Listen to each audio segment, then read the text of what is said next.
Subscribe now and press the bell icon. Never miss an update. दोस्तों जय हिंद। जिस तरह से जिहादी लईक खान ने नीतू की निर्ममता से हत्या की, अब सवाल यह है कि लगातार हिंदुओं के खिलाफ इतने अत्याचार क्यों बढ़ रहे हैं। इन सब में देखें तो आप एक चीज कॉमन है, जब जब आप जिहादियों के क्लोज होंगे तो इस तरह की घटनाएं होंगी। इसकी शुरुआत कहां से होती है?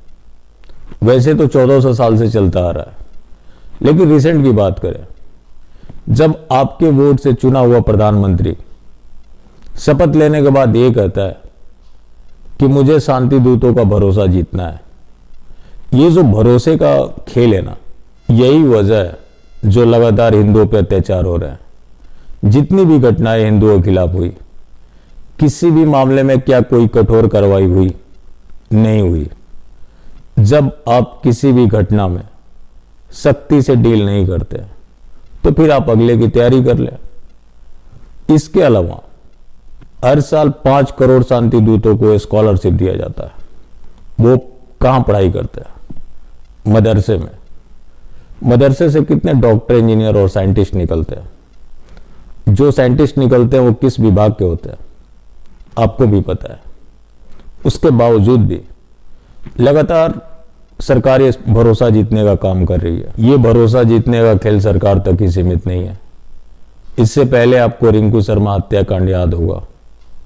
उन्होंने भी हत्यारे की वाइफ को ब्लड डोनेट किया था। बदले में क्या मिला आपको भी पता है। नीतू हत्याकांड, जिस लईक खान को नीतू के फादर ने घर में पनाह दी हुई थी, उसने उसका फायदा उठाते हुए उस परिवार में मेलजोल बढ़ाया। वो लोग उसे अपने परिवार के सदस्य की तरह मानते थे। उसी का नाजायज फायदा उठा नीतू से दोस्ती की, मेलजोल बढ़ाया।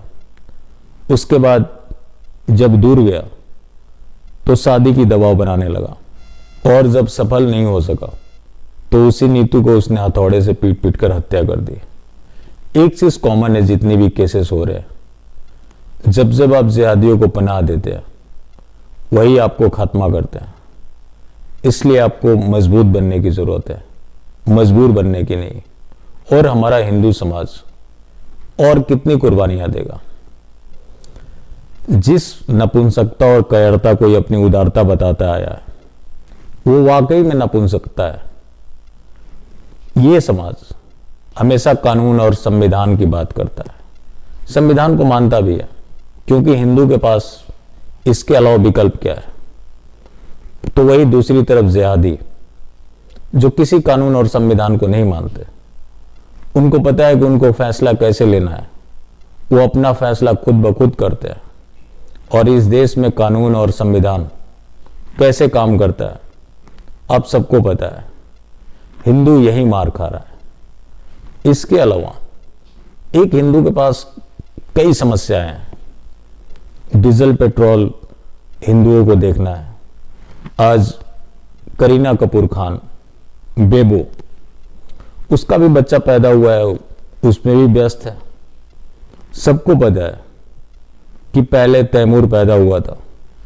इस बार जो पैदा हुआ है उसका नाम बाबर, औरंगजेब, गजनी या फिर टीपू सुल्तान होगा। अगर ज्यादा मॉडर्न नाम रखा तो लादेन या हाफिज सईद होगा। इसमें कौन सी ऐसी बात है जो इसमें इतना इंटरेस्ट लेने की जरूरत है? अब कई लोग सोचते हैं कि नाम में क्या रखा है, नाम में बहुत कुछ रखा है। वो एक मैसेज है कि जैसे तैमूर ने इस देश पे राज किया, वैसे ही ये तैमूर भी इस देश पे राज करेगा। और फौज तो तैयार किए ही जा रहे हैं। इतने सारे जो बच्चे पैदा किए जा रहे हैं, क्यों किए जा रहे हैं? आप सोचते होंगे कि ये नासमझ लोग हैं। ये नासमझ नहीं है। इनको पता है कि जो हाल आपका कश्मीर में हुआ था वही भारत के हर हिस्से में होने वाला है। आप घर बनाएंगे, इनके पास संख्या बल है, एक दिन सत्ता भी आ जाएगी, उसके बाद उसी घर से आप बेदखल कर दिए जाएंगे। और इनको भी पता है कि अभी हमारे कष्ट के दिन है। आने वाले समय में ये जो बिल्डिंग है, इमारतें जो है, जिसे काफिरों ने बनवाई है, वो उन्हीं के लिए तो बनवाई है। उसका वो इस्तेमाल करेंगे। उसी प्लानिंग के साथ वो काम कर रहे हैं। रही बात भरोसा जीतने की, तो आप कहीं से भी इनका भरोसा नहीं जीत सकते, जिसके बारे में कई बार जिक्र कर चुका हूं। एक ही बात को बार बार मैं रिपीट भी नहीं करना चाहता, क्योंकि ये लोग भरोसा का मतलब जानते ही नहीं है।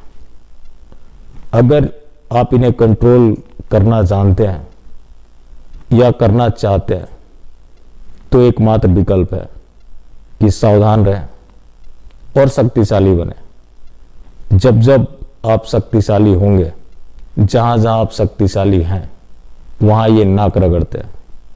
जहां आप भरोसा जीतने की कोशिश करते हैं, तो वही कहीं निकिता तोमर होता है, तो कहीं अंकित शर्मा होता है, तो फिर कहीं नीतू होता है, तो कहीं रिंकू शर्मा हो जाता है। इन सबको मारा किसने? उसी जिहाद वायरस ने, जिसकी उत्पत्ति इस मानव सभ्यता को खत्म करने के लिए हुई है। फिर भी हम भरोसा जीतना चाहते हैं, और दिल में वही एक तसल्ली कि सारे एक जैसे नहीं होते। तो हम कितनी बार बोले कि सारे एक जैसे ही होते हैं।